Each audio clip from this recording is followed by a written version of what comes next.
Baik, selamat siang Bapak Ibu, para hadirin, adik-adik, serta pemirsa UTV dimanapun Anda berada. Senang sekali hari ini saya Sida Darmayanti selaku host dalam program Literasi Tim Teaching menyapa Bapak Ibu serta para hadirin sekalian dalam program Literasi Tim Teaching Sains Data dan Analisis Big Data. Dan kali ini saya tentu tidak sendirian, saya ditemani oleh dosen pengampu lain dari mata kuliah ini yaitu Ibu Dr. Lydia Silvianti. Selamat siang Bu Siang Silvi. Ibu Asti. Terima kasih banyak sudah menemani saya nih hari Ibu ini. Asti. Jadi siang ini kita akan coba Membahas ya salah satu materi dari Sains Data dan Analisis Big Data. Betul Silakan, sekali. Jadi hari ini tentu kita kehadiran pakar narasumber dari industri. Siapa nih Bu Silvi nih? Ya, rasanya ini Ini salah udah satu mahasiswa kita ya, betul. alumni dari S1 dan S2.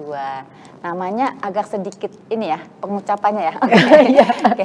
Jadi ada yang namanya Nevindra Ibna Zivi yang hari ini telah hadir bersama-sama kita melalui secara daring dengan platform cloud meeting. Mari kita sapa terlebih dahulu. Nevin, apa kabar Nev? Baik. Baik, terima kasih banyak. Silvi. Iya, terima kasih banyak atas kehadirannya. Dan adik-adik serta para pemirsa UTV, Pak Nevin ya, kalau masih muda nih. Pak Nevin nanti akan membagikan topik pembahasan dengan topik Real Industry Case Implementation of AI, Problem Definition and Challenges dengan domain permasalahan sosial humaniora. Dan sesi program literasi ini akan terbagi dalam 3 sesi. Untuk itu tanpa menunda waktu lagi kepada Bapak Nevin, waktu dan layar kami persilakan.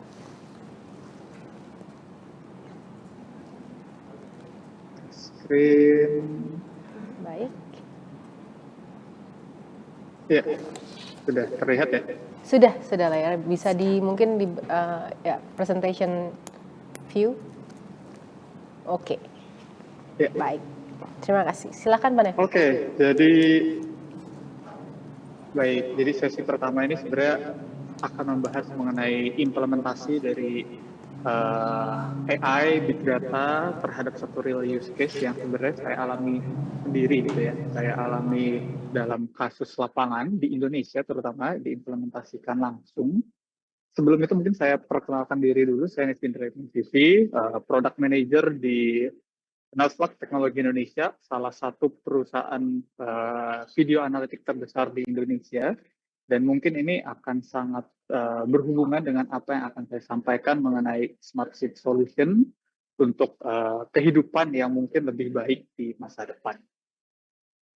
Jadi kalau ngomongin Smart City sendiri, kita ada beberapa pilar, gitu ya, ada beberapa pilar yang ingin kita majukan, gitu ya. Seringkali mungkin ini kalau teman-teman ikut pada beberapa seminar zaman mungkin awal Smart City, Big Data, bagaimana semua hal itu dianggap dan diwajibkan untuk terus terkoneksi gitu ya, untuk akhirnya bisa membangun sebuah kota yang pintar.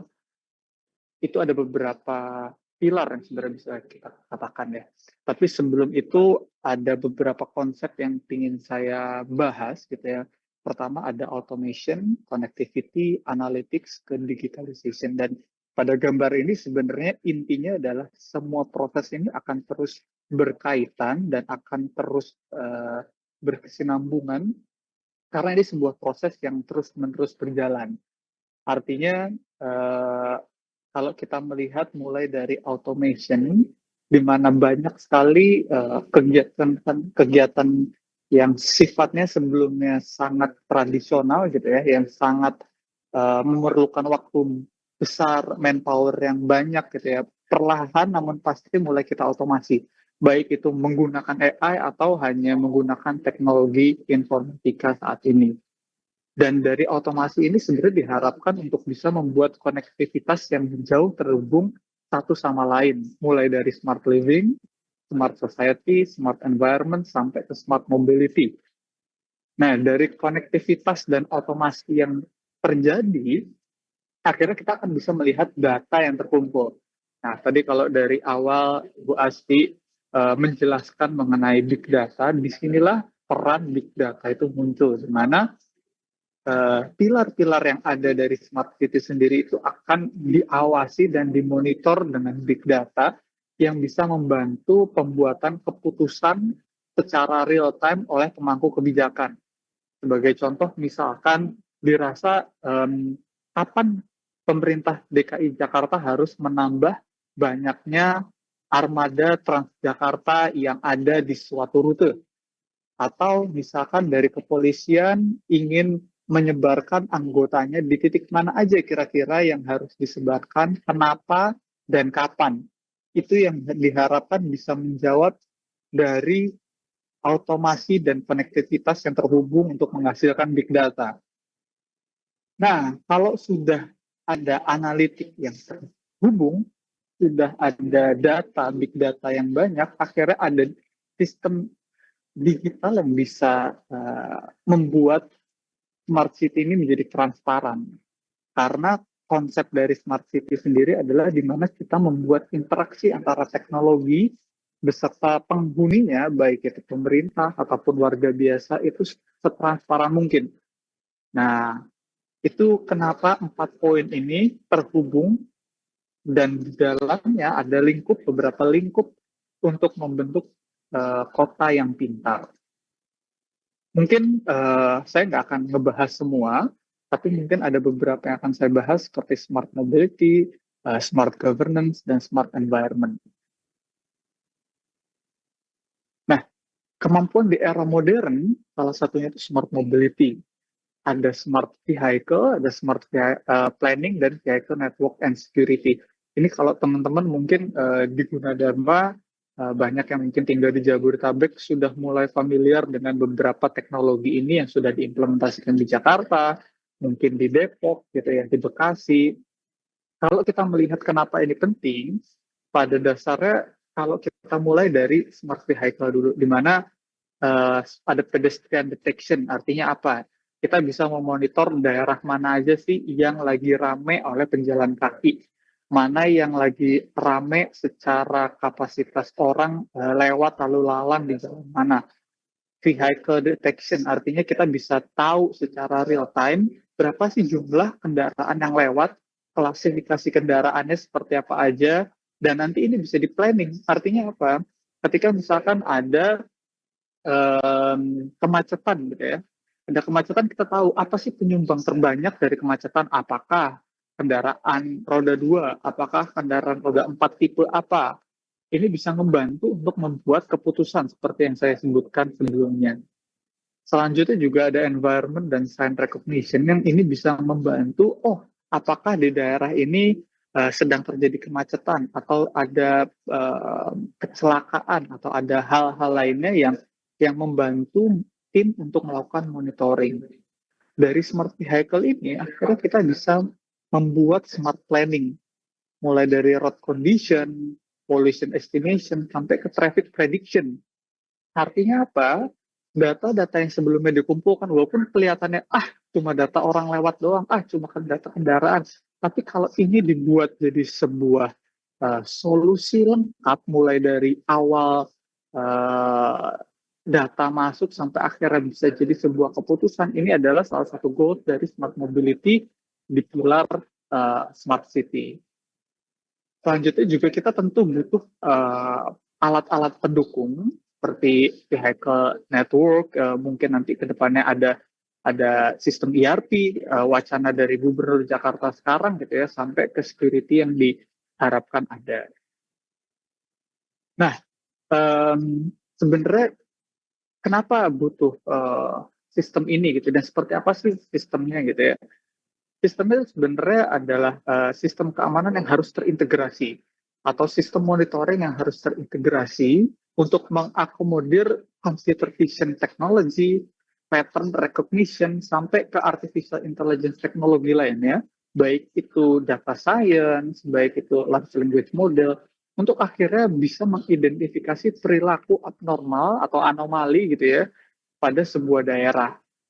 Nah, kalau di Notepad sendiri banyak core value yang penting gitu ya.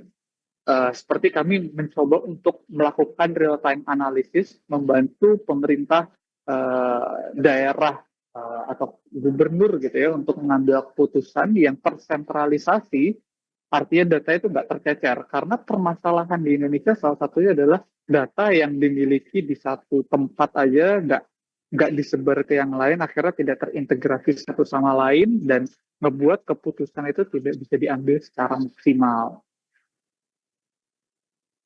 Nah, apa sih contoh konkretnya gitu ya di era modern saat ini gitu ya? Ini saya bikin gambarnya ilustrasinya pakai AI gitu ya, karena saya nggak nemu gambar pastinya. Tapi kalau kita ngomongin saya ngelihat 3 hal ya yang bisa dimanfaatkan oleh computer vision saat ini. Yang pertama itu ada public space monitoring. Kalau dari wacananya Gubernur DKI Jakarta untuk membangun tempat-tempat atau taman-taman yang dibuka lebih lama, perpustakaan yang dibuka lebih lama, membuka area hijau yang lebih banyak, lalu di beberapa tempat lainnya seperti di Bekasi, di Jawa Barat, bahkan di provinsi-provinsi lainnya, ini berguna untuk akhirnya memastikan mobilitas dari setiap warga itu seperti apa. Di hari weekday seperti apa, di hari weekend seperti apa yang harus dioptimasi. Contoh, kalau kita ingat di beberapa tahun yang lalu gitu ya, di Korea sempat ada accident yang parah banget gitu ya, hingga menyebabkan korban jiwa karena orang yang datang terlalu banyak, sehingga menyebabkan dempet-dempetan, petugas juga nggak sigap dalam turun ke lapangan ya untuk memonitor hal tersebut. Nah, dengan adanya public space monitoring ini, hal tersebut itu bisa kita cegah, sehingga kita bisa langsung ambil keputusan, oh di Taman Ismail Marzuki lagi banyak banget nih orang yang mungkin lalu lalang, mungkin beraktivitas di sana, kita mungkin harus langsung menempatkan personil untuk membantu arus lalu lintas atau arus jalan. Itu juga berlaku untuk traffic monitoring, disaster monitoring juga sama. Nah, ini yang lagi menarik di Jakarta sekarang lagi sering hujan nih. Nah, AI itu bisa membantu implementasi pencegahan secara cepat. Contoh, kita bisa ngebaca konteks dari sebuah frame, apakah ini sudah mulai tanda-tanda ada genangan air, atau sudah mulai air naik ke level yang kita mulai harus waspada, dan ini dikirim harus cepat ke command center gitu ya, sehingga bisa melakukan keputusan yang lebih cepat seperti membuka POM atau membuka keran yang lain gitu ya. Nah, apa possibility dari penggunanya gitu ya? Kalau kita ngelihat dari badan-badan di daerah, mulai dari Diskominfo, mulai dari Dinas Perhubungan, untuk mungkin odol gitu ya, salah satu yang sekarang lagi digalakan pemerintah untuk dikurangi karena berbahaya, Dinas Pekerjaan Umum dan Penataan Ruang gitu ya, di mana pembangunan itu perlu diawasi secara real time, baik itu keamanannya, progresnya, Satpol PP, di mana kita kalau ngelihat banyak banget nih pedagang yang secara ilegal menjual di tempat yang nggak diperbolehkan, dan ini membuat akhirnya cara tata kota berantakan. Badan Penanggulangan Bencana Daerah, kalau misalkan ada banjir atau ada tanah longsor, sekarang masih harus ngirim personil langsung, ke depannya bisa melalui drone, diterbangkan, melakukan pengawasan secara langsung, tahu titik mana aja yang harus segera ditolong, dibantu dengan cepat, sampai ke Dinas Sumber Daya Air dan Bapenda. Nah, tujuan utamanya akhirnya adalah kita tadi udah ngebahas di mana konsep smart city yang terhubung, mulai dari sistem yang terotomasi, sistem yang terkoneksi, membuat data yang banyak, dan akhirnya membuat digitalisasi yang memungkinkan, akhirnya semua stakeholder, baik itu government, sampai warga biasa itu bisa mendapatkan keuntungan, di mana government bisa melakukan data analisis untuk akhirnya mengidentifikasi concern area apa aja sih yang sebenarnya lagi dibuat gitu ya, terus juga melakukan planning yang efisien dan maksimal. Sementara di sisi private sector atau bisnis, dengan data yang terbuka dengan digitalisasi yang masif, membantu mereka bisa berinovasi karena kebutuhan dari masyarakat sendiri kebuka, di mana akhirnya mereka bisa, oh tahu nih mana sih market yang lagi menarik, masih kebutuhan masyarakat yang lagi dibutuhkan secara drastis gitu ya. Sementara kalau di urban resident, akhirnya kami ini, kita ini bisa mendapatkan benefit di mana keputusan pemerintah yang tepat berdasarkan data dan keputusan yang tepat oleh private sector atau bisnis yang akhirnya menghubungkan segala kebutuhan dari semua penduduk saat ini. Kurang lebih itu Bu Asti, Bu Delvi, paparan pertama saya mengenai implementasi dari smart city sendiri gitu ya. Nanti kita akan lanjut beberapa materi selanjutnya. Baik, terima kasih banyak Pak Nevin karena kita masih ada beberapa saat untuk diskusi di sesi pertama ini. Saya ada beberapa pertanyaan yang muncul ketika tadi Pak Nevin memaparkan beberapa proyek yang real industry cases dari implementasi AI yang ada. Tantangan utamanya di Indonesia implementasi AI itu apa sih Pak? Oke, ini sebenarnya banyak banget Bu Asti yang nanya saya setiap kali, Mas Nevin apa sih tantangannya gitu ya, terutama kalau kita ngelihat jarang banget ada perusahaan AI natif di Indonesia, basicnya di Indonesia. Yang pertama secara cost. Ini sesuatu yang sangat amat jadi challenge karena kalau kita melihat kenapa AI di negara maju, negara-negara first order gitu ya, kita bilang US, UK, Europe, karena mereka cost-nya gaji pegawai di sana sangat tinggi. Sehingga yang dibutuhkan itu adalah kemurahan dari sistem yang jalan. Nah, kalau di Indonesia dengan daya beli kita yang masih kecil, pengeluaran kita yang masih kecil, ini jadi hal yang mahal. Karena implementasi sistem AI itu nggak kayak web dashboard biasa gitu ya, yang mungkin kita host di server kecil cukup. Kalau kita ngomongin computer vision atau sampai big data, itu kebutuhan yang masif. Sementara cost-nya kan mengikuti harga di luar sana gitu. Nah, ini jadi salah satu challenge pertama. Challenge kedua adalah edukasi dari stakeholder sendiri. Karena nggak bisa dipungkiri, adaptasi AI di Indonesia sendiri saat ini masih terbatas. Nggak semua stakeholder itu paham apa sih sebenarnya yang bisa dilakukan AI, apa sih yang sebenarnya nggak bisa dilakukan AI. Kebanyakan masih bergantung pada mungkin referensi dari film, mungkin referensi dari YouTube yang hasil editan gitu ya, sehingga kadangkala kami pelaku industri juga harus edukasi kepada pengguna tentang apa sih limitasi AI, apa sih cara kerjanya, apa sih implementasi yang paling tepat gitu ya. Mungkin kurang lebih dua itu sih.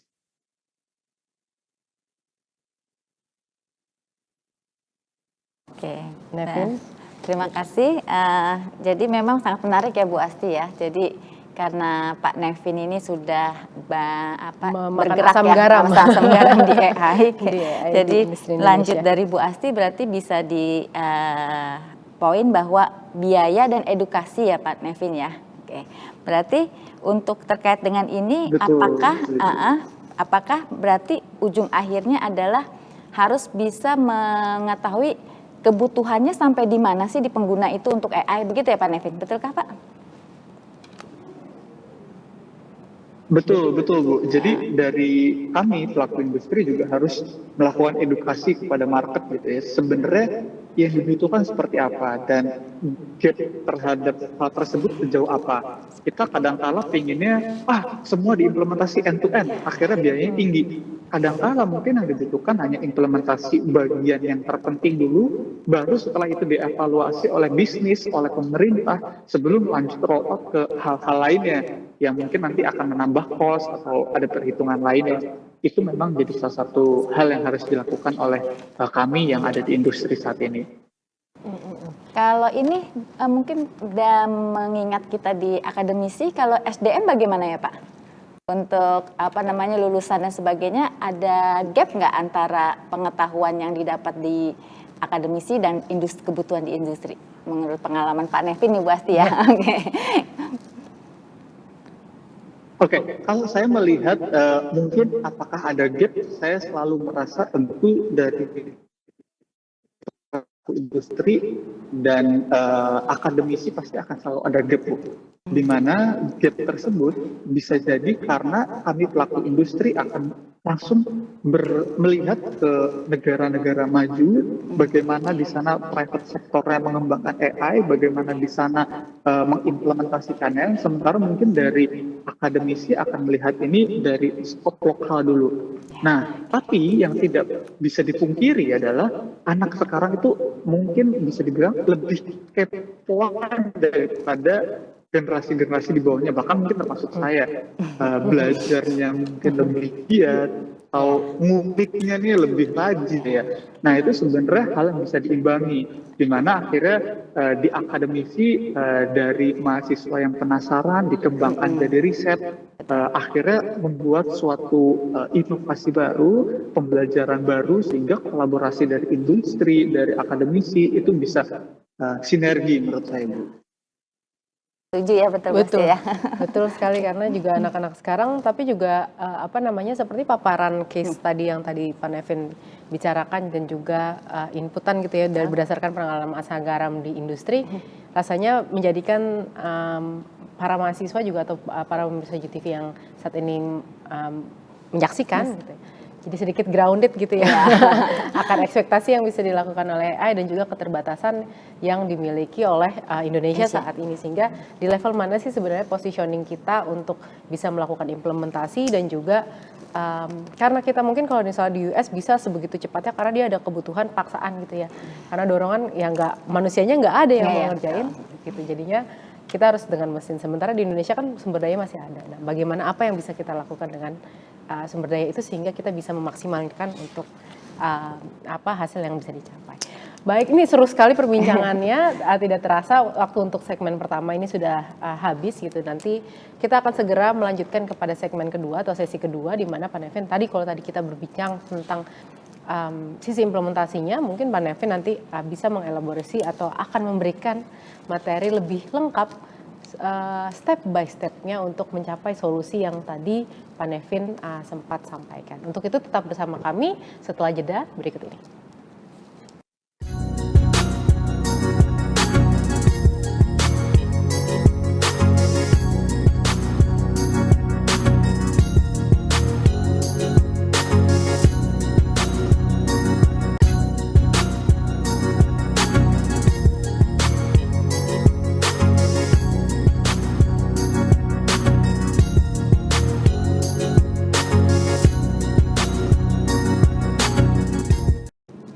Baik para pemirsa GTV serta para adik-adik mahasiswa yang menyaksikan program literasi Tim Teaching Science, Data dan Analisis Big Data, kembali lagi bersama saya Asti Darmayanti selaku dosen pengampu mata kuliah Tim Teaching, dan juga rekan saya Ibu Dr. Widya Silvianti, dan narasumber kita hari ini yaitu Bapak Nevindra Ibna Zivi selaku Lead Product and Solution Manager di Nodeflux Technology Indonesia. Dan Bapak Ibu para hadirin, kita telah memasuki sesi atau segmen kedua, di mana tadi di segmen pertama Bapak Nevin telah membagikan pengetahuan serta materinya mengenai implementasi dari AI untuk kebutuhan Smart City. Dan sekarang Pak Nevin akan membagikan lebih lanjut bagaimana sih prosesnya gitu, apa sih yang harus dipertimbangkan, sebenarnya mekanismenya seperti apa yang terjadi di lapangan. Dan untuk itu tanpa menunda waktu lagi, kepada Pak Nevindra, waktu dan layar kami persilakan. Baik, terima kasih. Saya akan lanjut membahas mengenai apa kita ngomongin tentang siklus inovasi, mulai dari mengidentifikasi masalah, mengembangkan ide, sampai akhirnya bisa melakukan validasi solusi. Kita mulai dulu dari pertama nih, background-nya udah puzzle, orang mencoba untuk ngebentuk akhirnya jawaban gitu ya. Dan kenapa ini jadi hal penting pertama, kita akan mulai membuat suatu rentetan proses yang bisa ngebantu banyak orang dalam menyelesaikan masalah. Jadi saya akan mulai dari um, ini sebenarnya saya lupa nyantumin di PPT ya. Ini sebenarnya sumbernya dari um, Harvard Business Review, di mana sekarang kemampuan di era modern itu ada 3 area yang dibutuhkan, area yang missing gitu ya dari kemampuan mungkin fresh graduate bahkan sampai ke pelaku industri saat ini. Pertama, kita akan berbicara mengenai problem solving, critical thinking, innovation, dan creativity. Yang kedua itu ability to deal with complexity and ambiguity, dan yang terakhir itu tentang komunikasi. Oleh karena itu sebenarnya di sini saya ingin meng-highlight tentang bagaimana cara kita untuk menyelesaikan masalah, mulai dari menemukan masalah yang tepat sampai akhirnya bisa um, melakukan iterasi terhadap solusi tersebut. Kita mulai dari langkah-langkah penyelesaian masalah. Sebenarnya ada 5 rangkaian yang harus dilakukan.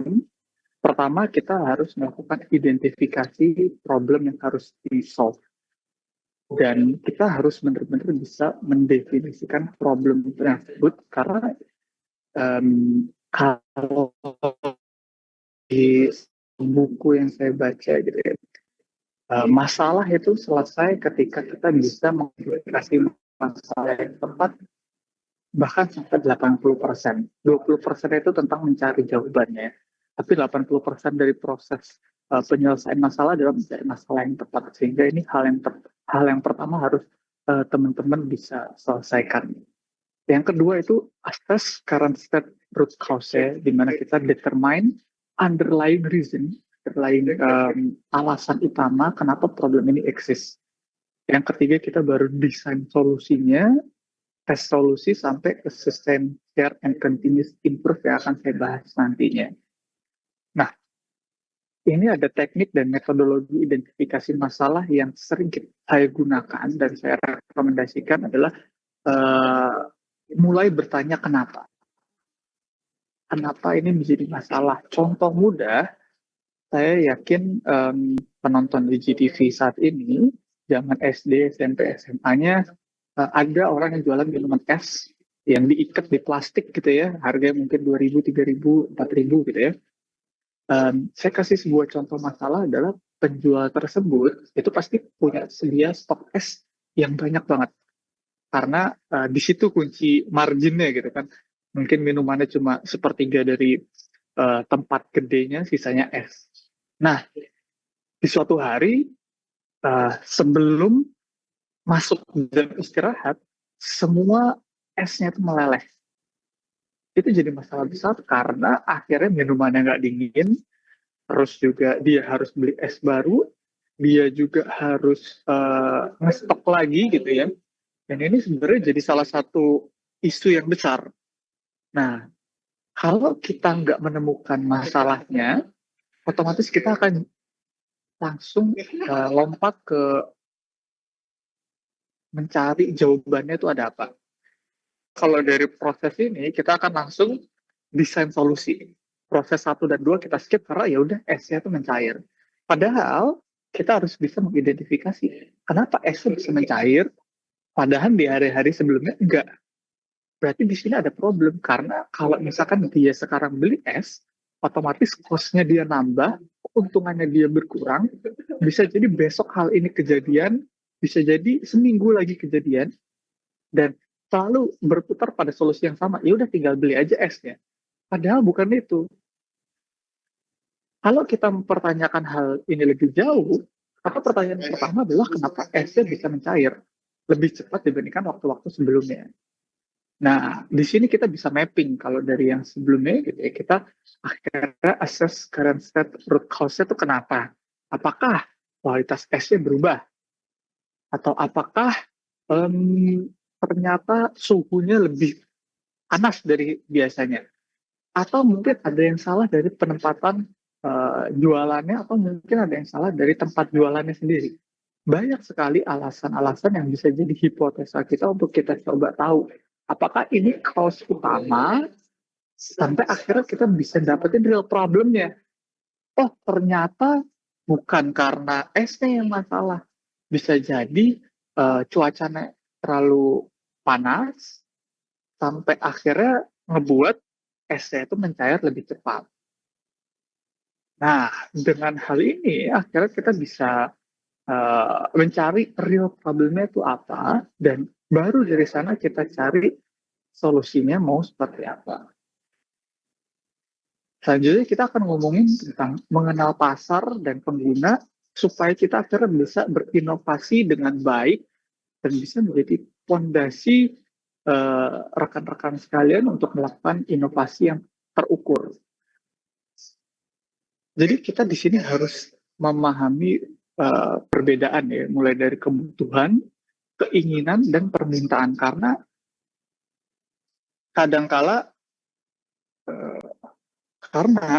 kadangkala kita tidak bisa memahami dengan jelas apa aja sih perbedaan dari kebutuhan pengguna, keinginan pengguna, sampai dengan permintaan pengguna. Kita mulai dari kebutuhan pengguna. Kebutuhan pengguna adalah kita membahas tentang persyaratan mendasar yang memecahkan masalah dasar untuk memenuhi fungsi yang penting. Artinya, contohnya suatu bisnis memerlukan penyimpanan file aman untuk dokumen-dokumen penting. Kita ngomong Google Drive gitu ya. Sistemnya pasti dasarnya adalah kebutuhan penggunanya adalah supaya bisa nge-store file tersebut.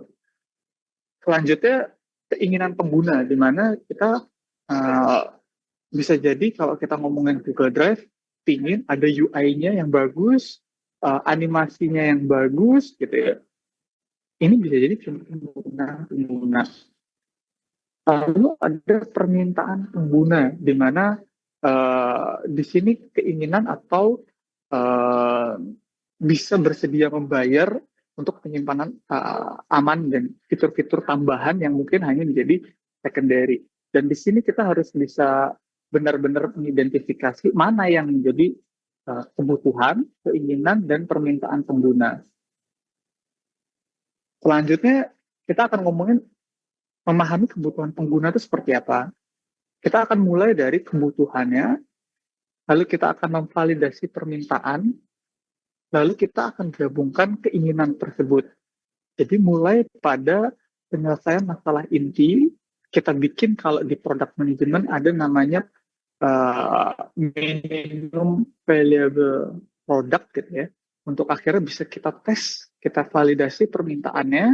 Banyak caranya, bisa mulai dari meneliti apakah ini akan dibayar oleh pengguna, apakah ada harga persaing dan gimana fitur-fitur pesaing, dan juga kita akan tanyakan apa yang sebelumnya jadi keinginan pengguna dan bisa kita adopsi sebagai sebuah produk.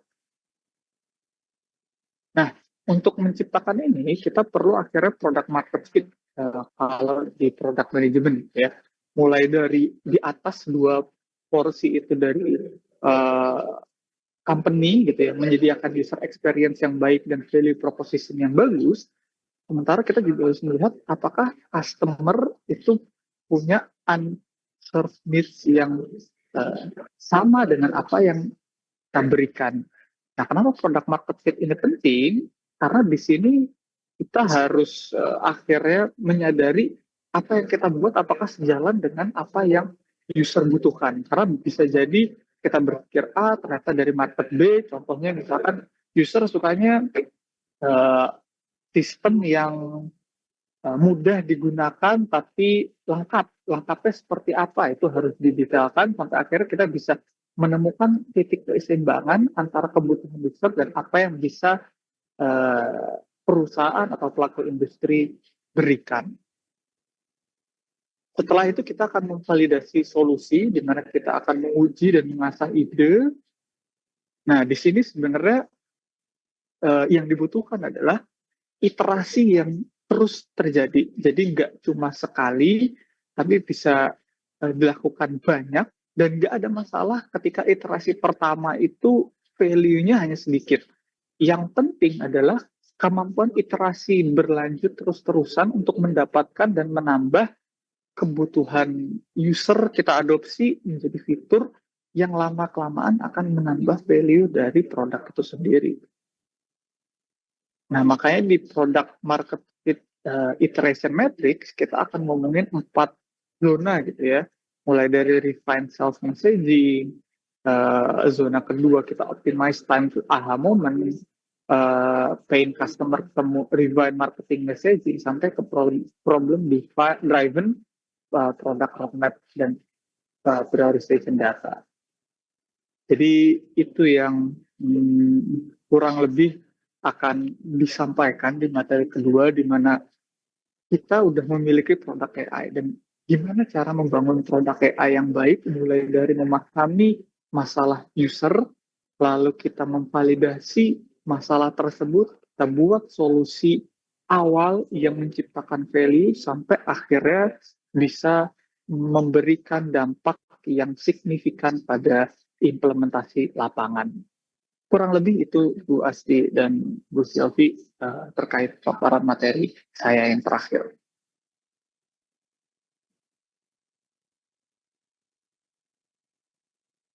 Masih ada waktu untuk kita berdiskusi bersama. Ada beberapa pertanyaan, banyak mahasiswa yang bergabung dengan kita saat ini adalah mahasiswa dari rumpun ilmu sosial dan humaniora.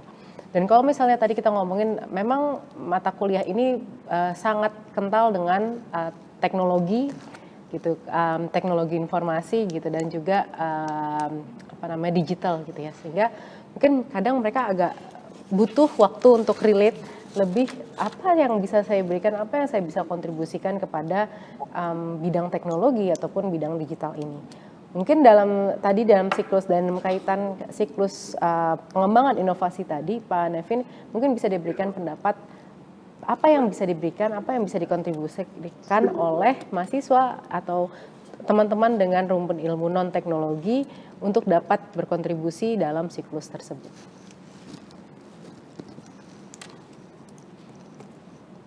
Maaf, boleh diulang? Baik. Baik. Karena sebagian besar mungkin mahasiswa yang bergabung dalam mata kuliah ini adalah mahasiswa berasal dari rumpun ilmu sosial dan humaniora.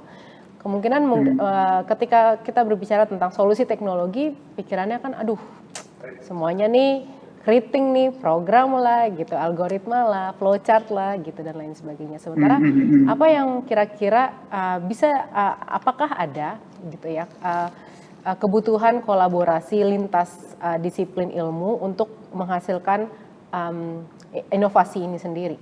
Kemudian yang kedua, apakah kontribusi yang bisa diberikan oleh mahasiswa non teknologi dalam sebuah siklus pengembangan inovasi teknologi?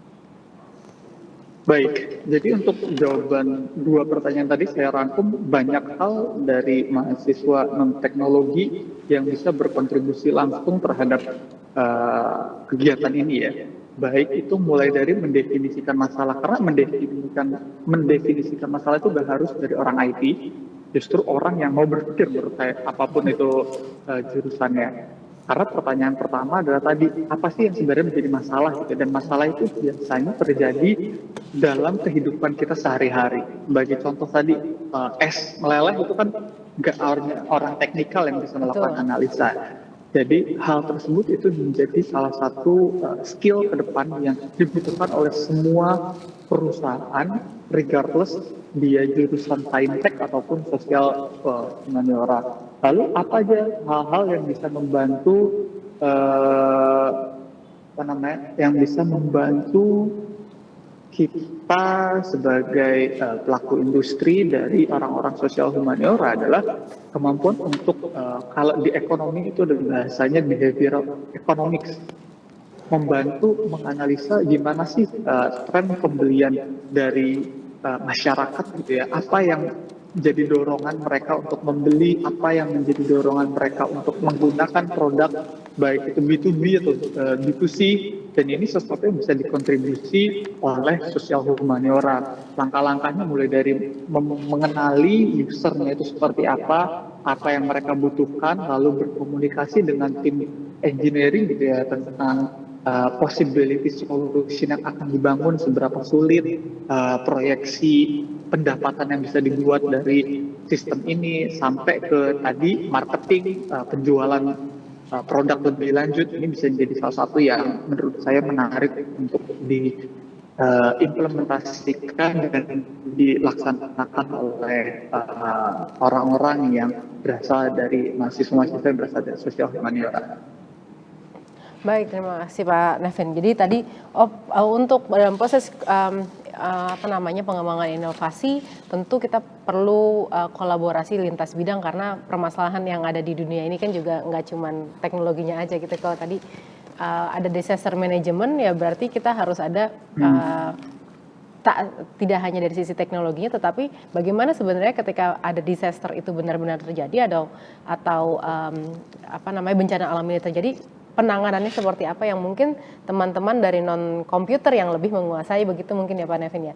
Dan juga dalam pemahaman masalah ini bisa jadi karena kita teman-teman dari teknologi informasi sudah biasa kayak robot gitu, gitu. Kemudian ternyata teman-teman rekan-rekan dari lain yang lebih menguasai bidangnya bisa memberikan point of view tentang permasalahan, sehingga akhirnya permasalahan yang sedang kita coba selesaikan, sehingga akhirnya kita bisa membangun atau kita bisa mendesain satu inovasi yang lebih tepat guna demikian. Dan selanjutnya kepada Bu Dr. Widya Silvianti, mungkin ada yang ingin dielaborasi? Iya, rasanya kalau ini banyak ya Bu Asti ya yang ingin kita gali, karena kan Nevin ini seperti tadi Ibu Asti bilang sudah banyak asam garam gitu ya kayak di AI. Jadi kalau tadi Pak Nevin mengemukakan ada kebutuhan, keinginan, dan permintaan ya Pak Nevin ya. Betul ya Pak ya? Oke. Kemudian Pak Nevin jelaskan di inovasi di product management itu mulai dari kebutuhan, divalidasi, kemudian digabungkan dengan keinginan. Nah ini kira-kira maksudnya kalau dari sisi nanti ketika misalnya nih Pak Nevin menerima alumni begitu ya, atau dalam kasus Pak Nevin misalnya Pak Nevin meng-create product management dulu deh Pak. Ini kira-kira kalau dari 3 langkah ini langkah awal yang tadi Pak Nevin bilang kan 80% masalah akan selesai jika ketemu dengan real masalahnya ya. Begitu Pak Nevin. Itu kan menarik ya Pak ya. Karena 20%-nya itu justru solusinya. Betul ya Pak ya. Nah, jadi intinya kita semua harus kuat di sana. Betul ya Pak ya. Betul. Nah, ini mungkin Pak Nevin bisa memberikan apa ya? Semacam tipsnya atau apa ya? Ini kepada adik-adik itu kira-kira harus mendalami atau meningkatkan apa secara pengetahuan atau secara keterampilan Pak, khususnya yang tadi Bu Asti bilang di bidang non teknologi Pak. Boleh Pak di-share Pak berdasarkan pengalaman? Baik. Iya, kenapa saya tadi bilang kebutuhan tuh menyelesaikan 80% masalah gitu ya. Mencari masalah yang tepat itu menyelesaikan 80% problem tadi adalah karena sebagai contoh begini ya, tadi yang saya utarakan contoh pembuatan es, itu mungkin cost-nya akan kecil, beli es cuma berapa sih, 10.000, 20.000 nggak ada masalah.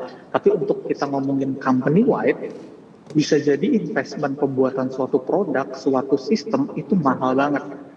Bisa jadi 100 juta, 10 juta, 1 miliar, dan banyak lainnya. Dan kebayang nggak kalau misalkan ternyata solusi yang dibuat itu nggak menyelesaikan masalah sesungguhnya, malah menimbulkan masalah lainnya atau yang lainnya. Nah itu kenapa akhirnya saya tadi bilang bahwa menyelesaikan masalah adalah dengan mencari masalah utamanya. Nah kalau ditanya apa sih cara untuk melatih kemampuan ini, pertama kalau dari saya seringkali menyadari adalah apakah masalah ini masalah yang tepat. Saya seringkali mempertanyakan itu ketika lagi sesi brainstorming, ketika lagi sesi sesi diskusi dengan tim gitu ya. Saya seringkali bertanya, ini masalah yang benar sih kita selesaikan? Ini inti masalahnya atau ada masalah lain yang mungkin nggak kita address tapi perlu gitu. Nah, itu mungkin susah kalau kita ngomongin mahasiswa yang belum kerja atau belum ada aktivitas real terhadap hal itu. Tapi hal mudahnya adalah ketika misalkan kita mau beli buku, mau beli tas deh buat misalkan mahasiswa gitu ya. Apakah beli tas itu menyelesaikan masalah kita atau sebenarnya itu hanya keinginan pribadi? Kalau udah bisa menjawab itu dengan jujur, bagi saya itu satu hal maju untuk menyadari apakah kita sudah berkembang dalam menyelesaikan dalam mencari masalah yang tepat atau enggak. kadangkala kita ada impulse buying nih, kayaknya kalau beli laptop bisa makin produktif. Nah, pertanyaannya kenapa nggak ada laptop bisa nggak produktif? Nah, itu jadi seringkali hal-hal yang harus diasah dalam kehidupan nyata. Skala prioritas ya Bu ya. Betul, skala prioritas. Itu kayaknya kita juga dari kalau yang orang tua juga bermasalah ya. Perlu lebih ini ya. Apalagi kalau tanggal kembar ya Bu. Oke.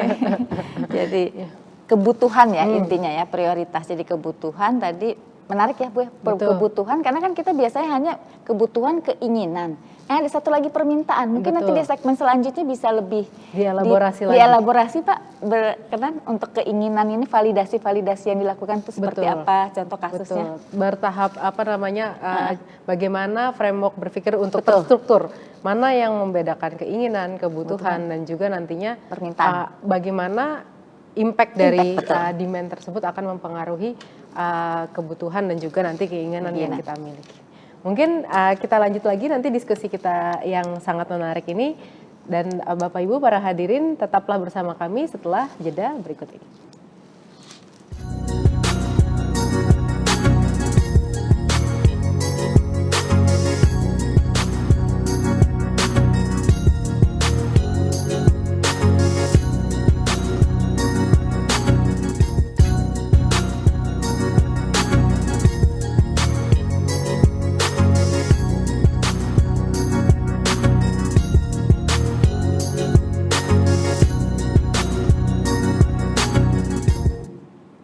Baik, kembali lagi di program Literasi Team Teaching, Sains Data dan Analisis Big Data bersama saya Asy Darmayanti dan rekan saya Ibu Dr. Dwidia Silvianti.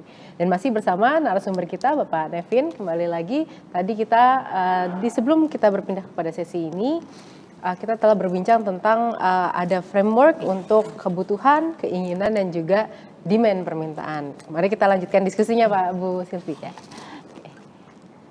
Untuk tadi kalau di sini tadi terkait dengan juga memahami permasalahan, seringkali kita memiliki kesulitan untuk membedakan mana kebutuhan, mana keinginan yang seringkali ini mengakibatkan pendefinisian masalah yang ingin diselesaikan dalam pembentukan inovasi ini jadi sulit. Dan juga kita perlu memahami kok di sini tiba-tiba kok kirain cuman kebutuhan dan juga keinginan. Tapi kok ada permintaan gitu. Nah, mungkin Pak Nevin bisa memberikan elaborasi lebih lanjut kepada kebingungan kami saat ini. Silakan Pak Nevin. Baik. Jadi mudahnya Bu Asti adalah kita kalau dulu SD awal kali diperkenalkan tentang konsep kebutuhan. Yang lainnya itu dari sandang primer yang lainnya gitu. Jadi apakah kalau nggak dapat ini sekarang, apakah kenapa-napa atau enggak gitu ya. Jadi saya seringkali membedakan antara kebutuhan, keinginan dan permintaan itu dari seberapa urgent limitnya hal tersebut bagi pengguna ataupun bagi suatu entitas. Jadi kalau kita ngomongin kebutuhan, basic adalah persyaratan yang mendasar. Contoh kalau Bu Asti pakai WhatsApp, namanya messaging app, pasti kebutuhan utamanya mengirimkan pesan. Itu jadi satu kebutuhan pentingnya. Kalau nggak ada itu, wah buat apa pakai itu?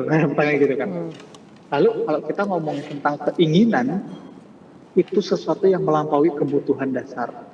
Bu Asti udah punya baju, sekarang pingin baju yang mungkin ada brandnya gitu ya, belum sampai ke LV tapi udah ada brandnya. Nah ini salah satu contohnya gitu ya. Atau kalau misalkan di aplikasi di WhatsApp kita udah bisa ngirim pesan, udah bisa ngirim gambar, file, sekarang butuh bisa sampai telepon. Apakah penting? Penting, tapi itu sudah di luar dari kebutuhan utamanya untuk chat app gitu ya. Akhirnya dikembangkanlah fitur telepon dan lainnya. Nah selanjutnya kalau kita ngomongin tentang permintaan pengguna itu nggak akan ada habisnya. Setiap orang punya preferensinya masing-masing. Ada yang pingin kalau chat bisa ada efeknya dong. kalau misalkan telepon, kalau bisa ada noise cancellation-nya dong. Kalau video call, kalau bisa kalau kita jempol tiba-tiba keluar banyak gitu. Tapi belum tentu semua orang mau beli hal tersebut. Nah, itu sesuatu bisa membedakan. Hal pertama adalah orang pasti akan beli itu. Yang kedua, orang mungkin bisa jadi akan beli itu. Kemungkinannya kalau kita ngomong mungkin 50-50 lah. Nah, sementara permintaan pengguna ini niche banget. Artinya mungkin orang-orang generasi tua inginnya teksnya lebih besar semua dong. Atau tampilannya dibuat jelas mungkin walaupun nggak bagus-bagus banget gitu. Yang penting dia tahu kalau mau ngirim pesan harus pencet apa. Tapi ketika masuk ke golongan lain, dia inginnya kalau bisa simpel, kalau bisa tampilannya bagus. Nah, itu permintaan pengguna. Sehingga tadi yang membedakan adalah seberapa urgent orang tersebut butuh dan seberapa willingness mereka untuk akhirnya spend money terhadap kebutuhannya mereka. Mungkin kurang lebih itu framework mudahnya ya untuk membedakan antara kebutuhan, keinginan, dan permintaan pengguna. Baik, jadi kepada adik-adik mahasiswa yang juga menyimak, kalau tadi pertanyaan awalnya adalah bagaimana kita memberikan kontribusi dalam satu siklus inovasi, jawabannya adalah dengan kita mengasah kemampuan kita berpikir secara lebih kritis untuk memahami suatu masalah gitu ya.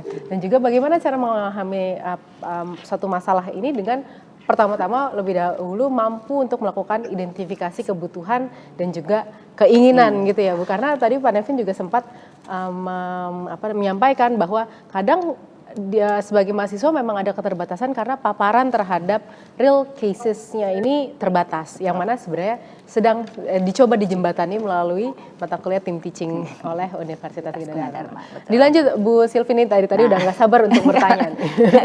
Jadi lebih menarik lagi dari tadi lanjutkan keinginan atau kekepoan kita gitu ya. Betul. Nah, kaitannya ini Pak Nevin antara kebutuhan, keinginan, permintaan terhadap yang kita bicarakan di mata kuliah tim teaching ini AI ini ya di Indonesia bagaimana? Itu satu.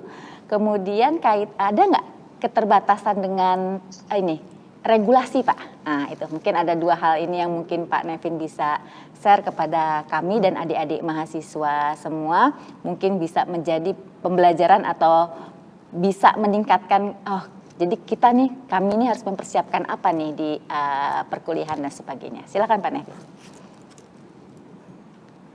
Baik, kalau AI ditanya apakah AI itu kebutuhan atau keinginan atau permintaan, jawabannya bisa semua, Bu Silvi.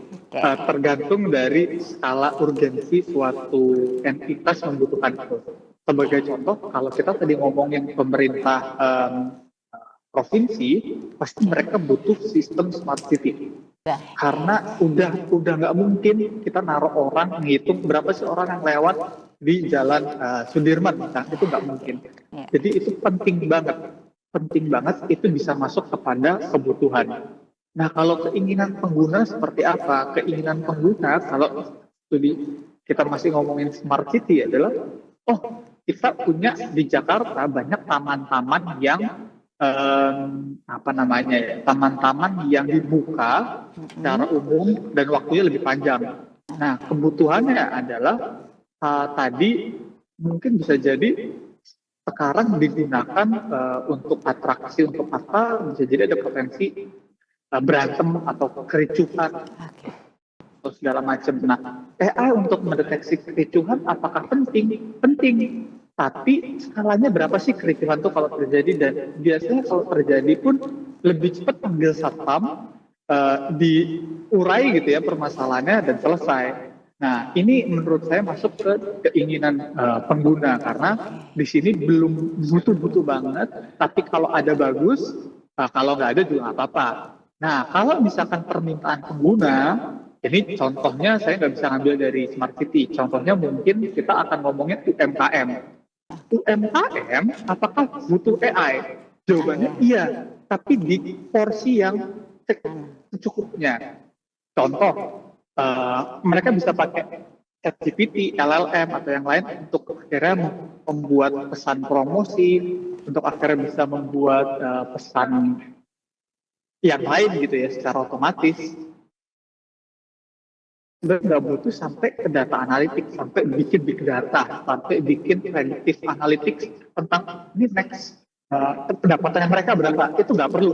Tapi bisa jadi kalau skala yang kita ngomongin sebesar Unilever atau sebesar FMCG lainnya yang memang mereka harus tahu stok barang mereka kapan harus mereka restock, apakah produksi di pabriknya sudah cukup cepat atau terlalu lama. Nah, itu tadi yang akan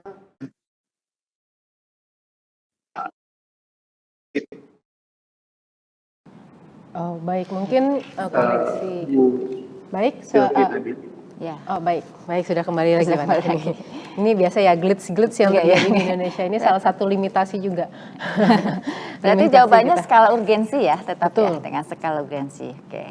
Satu lagi tadi berdasarkan pengalaman Pak Nevin nih, ini kalau memenuhi skala urgensi dari tadi antara kebutuhan atau jadi keinginan ataukah permintaan, ketika itu misalnya benar kebutuhan atau ternyata keinginan atau masih jadi permintaan, ketika di ini nih di perusahaan Pak Nevin lah boleh ya kalau tidak itu menyinggung marketnya supaya jadi masukan buat adik-adik.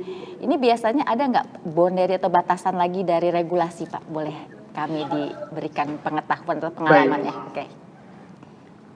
Baik, kalau regulasi sebenarnya saat ini pemerintah Indonesia itu udah bikin undang-undang perlindungan data penduduk PDP. Nah, itu jadi salah satu menurut saya boundary banyak perusahaan IT sebenarnya seharusnya software di Indonesia, karena kalau kita melihat sekarang banyak sekali terjadi kebocoran data kan. Ini pun nggak bisa terpungkiri di AI butuh data untuk belajar. Nah, kalau kita ngomongin face recognition, kita butuh muka orang yang sudah terdaftar, itu kan butuh ada regulasi untuk akhirnya menangani kasus-kasus seperti itu. Itu menurut saya jadi salah satu regulasi yang paling mengikat ya untuk sekarang. Memang kita di Indonesia belum sekomprehensif itu seperti kalau di Eropa itu sudah ada GDPR gitu ya, undang-undang Eropa yang mengatur tentang banyak hal regulasi IT. Di Indonesia sayangnya sekarang baru ada UU PDP dan harapannya sebenarnya bisa lebih banyak untuk meregulasi ini. Nah, terkait dengan PDP nih makin seru diskusinya nih Pak Nevin. Ada nggak impact PDP kepada solusi yang kita butuhkan untuk membangun sebuah smart city? Smart city kan apalagi sekarang kita punya ibu kota baru ya, IKN itu juga yang digawang-gawang sebagai salah satu kota smart city yang dimiliki oleh Indonesia, dan tentu dalam pengelolaannya kan banyak aset publik sebenarnya yang diintegrasikan ke dalam smart city tersebut yang ya mau tidak mau akhirnya mengkolek data publik tersebut. Nah, kira-kira ada barrier nggak tuh, ada batasan nggak, terus aturan mainnya seperti apa? Mungkin bisa dielaborasi Pak. Iya. Baik, kalau dibilang apakah akan ada limitasi, jawabannya pasti ada. Pasti akan membuat semakin banyak perusahaan IT atau vendor pemerintah yang harus semakin memperhatikan mengenai sekuritas, harus memperhatikan mengenai keamanan sistem mereka, yang mana kalau sebelumnya kalau kebocoran data paling mentok-mentok viral, nggak ada hukuman pastinya gitu ya. Kalau sekarang udah beda, sekarang udah ada hukuman pastinya, sekarang udah bisa dipenjara gitu ya. Itu sudah jadi aturan main baru untuk kami pelaku industri, dan tentu itu bagus karena artinya ya kita nggak akan pernah tahu oknum mana yang semena-mena ya membuat sistem gitu. Sekarang bisa dibuat pagar gitu ya, setidaknya kalau melanggar itu udah pasti ada sanksinya. Nah, gimana akhirnya ini berdampak ke masyarakat? Pertama tentu harapannya dengan adanya PDP ini data kita semua ini jadi lebih terlindungi gitu ya, lebih aman, terus juga vendor yang semakin bertanggung jawab dalam mengembangkan sistem, kurang lebih seharusnya itu yang bisa kita harapkan ya dengan adanya PDP pertama ini sih. Baik, untuk kesadaran masyarakat sendiri Pak Nevin, Kalau ini terkait dengan regulasi AI juga dan implementasi, karena semakin banyak adopsi yang terhadap AI, teknologi AI yang digunakan tadi, Pak Nevin kan fuel utama dari AI ini kan sebenarnya data, gitu. Sehingga orang berlomba-lomba nih ngambil data dan lain sebagainya. Nah, untuk di Indonesia sendiri, untuk gimana sih kita sebagai pengguna ataupun sebagai masyarakat di sini yang aware, yang juga in daily basis kita menggunakan teknologi untuk lebih berhati-hati, untuk lebih bagaimana kita bisa mengindikasi bahwa oh ini ada kemungkinan atau kecenderungan data kita bisa jadi disalahgunakan nih, atau oh ini orang ini ngasih free trial, ngasih sesuatu ini karena ada imbal balik dalam bentuk data tersebut. Nah, menurut Pak Nevi ini kesadaran level knowledge di masyarakat Indonesia itu sejauh mana, dan kemudian apa tips mungkin atau sedikit arahan gitu ya kepada masyarakat, himbauan kepada masyarakat terkait dengan permasalahan ini? Iya, pastinya kalau mengenai data, kita sekarang harus makin hati-hati ya, karena penipuan tuh makin banyak dari data yang kadang kita sendiri juga nggak tahu ini dapetnya dari mana gitu ya. Jadi harus makin hati-hati pastinya.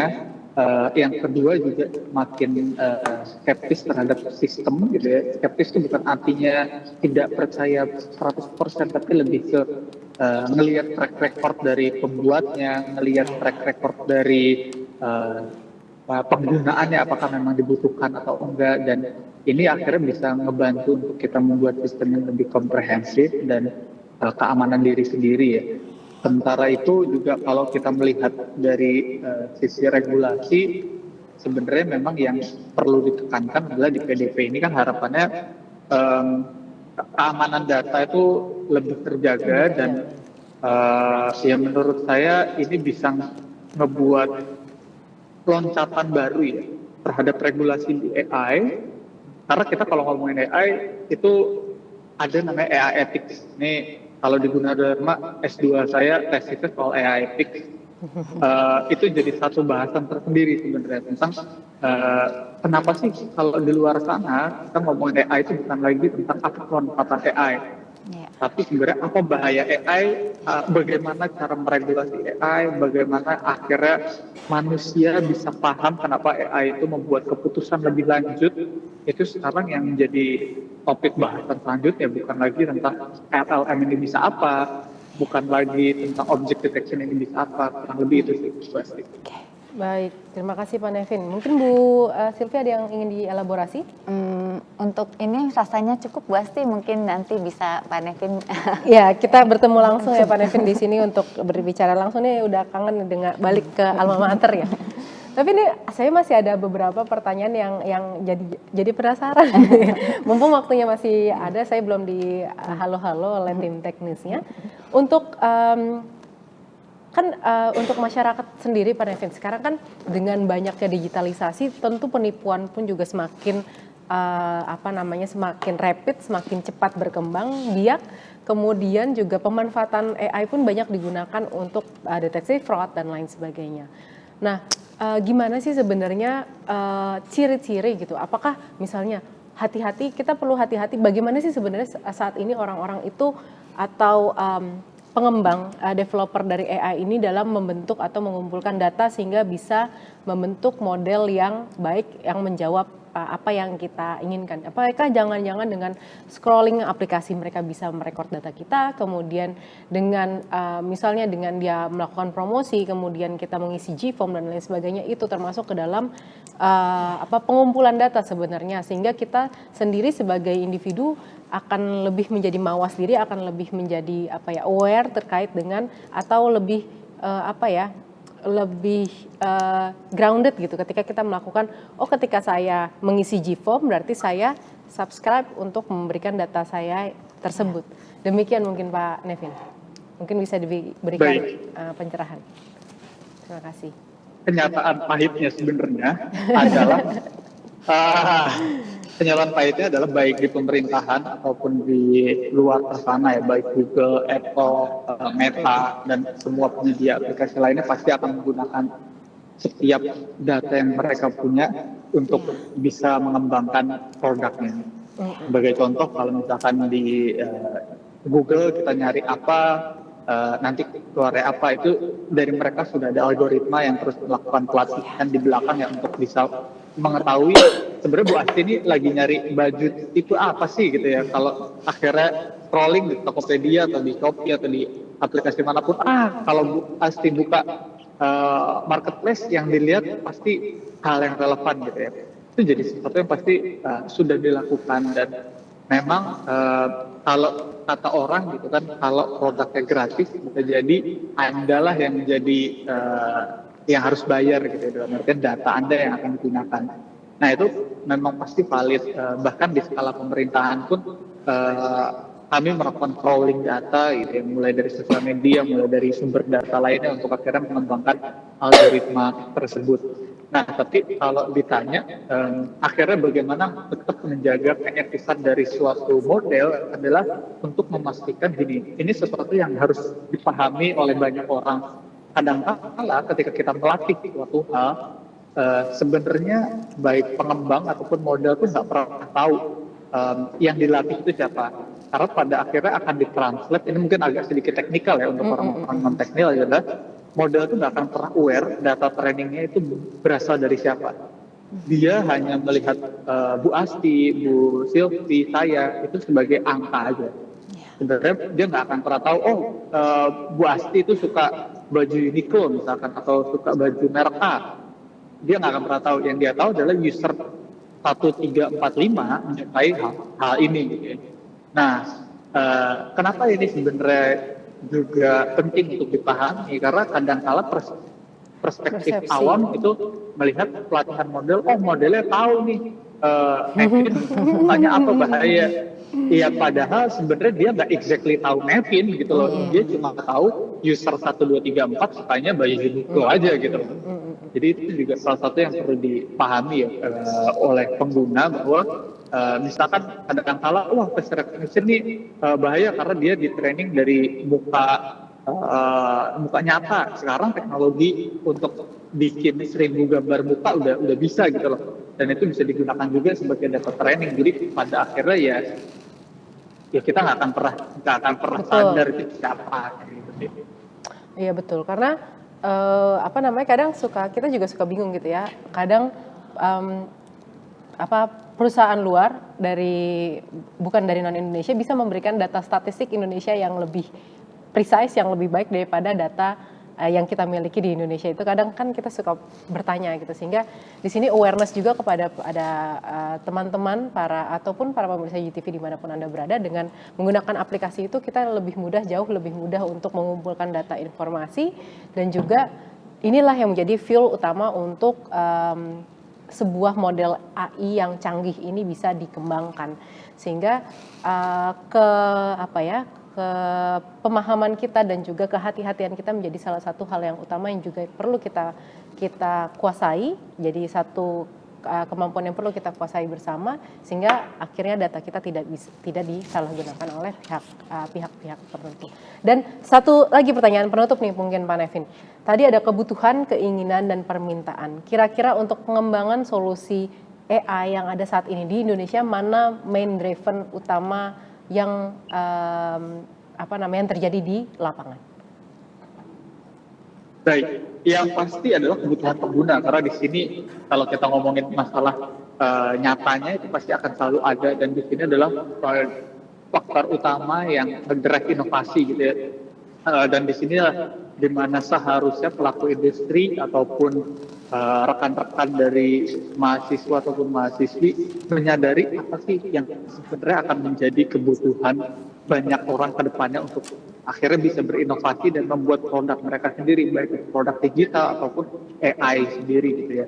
Dan disinilah bisnis itu bisa berkembang dan akhirnya membawa dampak yang banyak ya, baik itu pengembang ataupun pengguna di masa depan. Menurut saya bisa dari situ sih.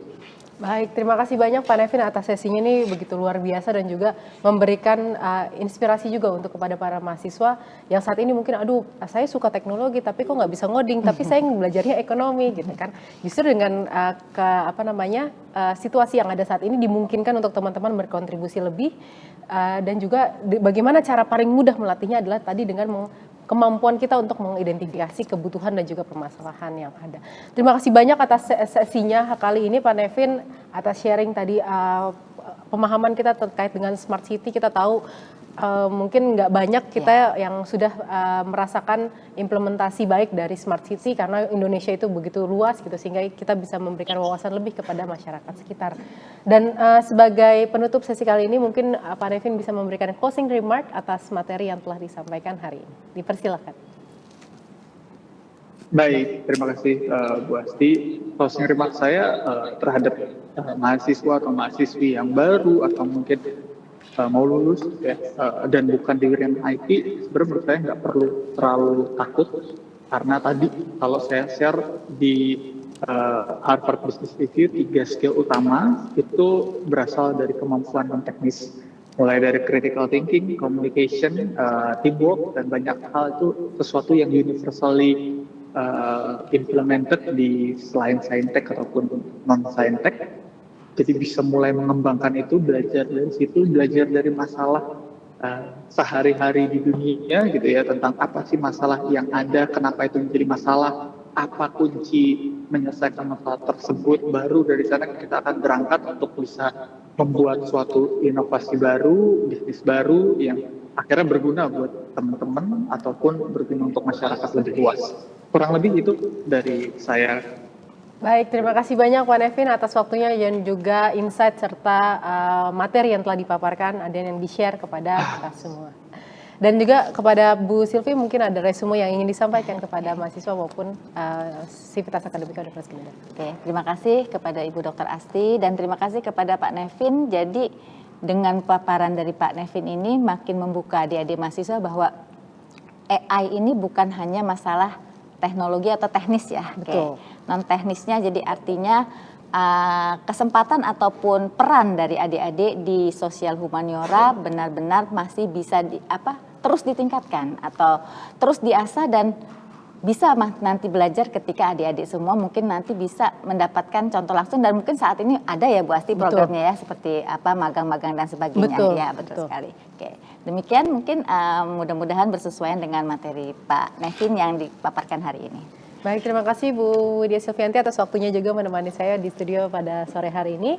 Dan baik kepada adik-adik, mahasiswa maupun pemirsa UTV dimanapun Anda berada, kita telah sampai di perjumpaan kita pada program literasi Team Teaching, Sains Data dan Analisis Big Data kali ini dengan narasumber Bapak Nevindra Ibn Zivi selaku Lead Product dan juga Solution Manager dari Notflux Teknologi Indonesia.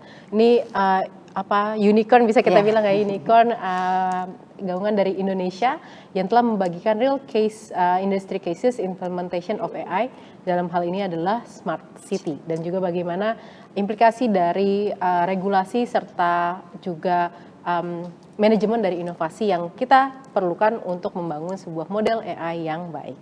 Baik, sampai berjumpa lagi. Jangan lupa kepada para mahasiswa untuk menyelesaikan tugas dan juga materinya pada akun e-learning yang dimiliki oleh Universitas Gunadarma.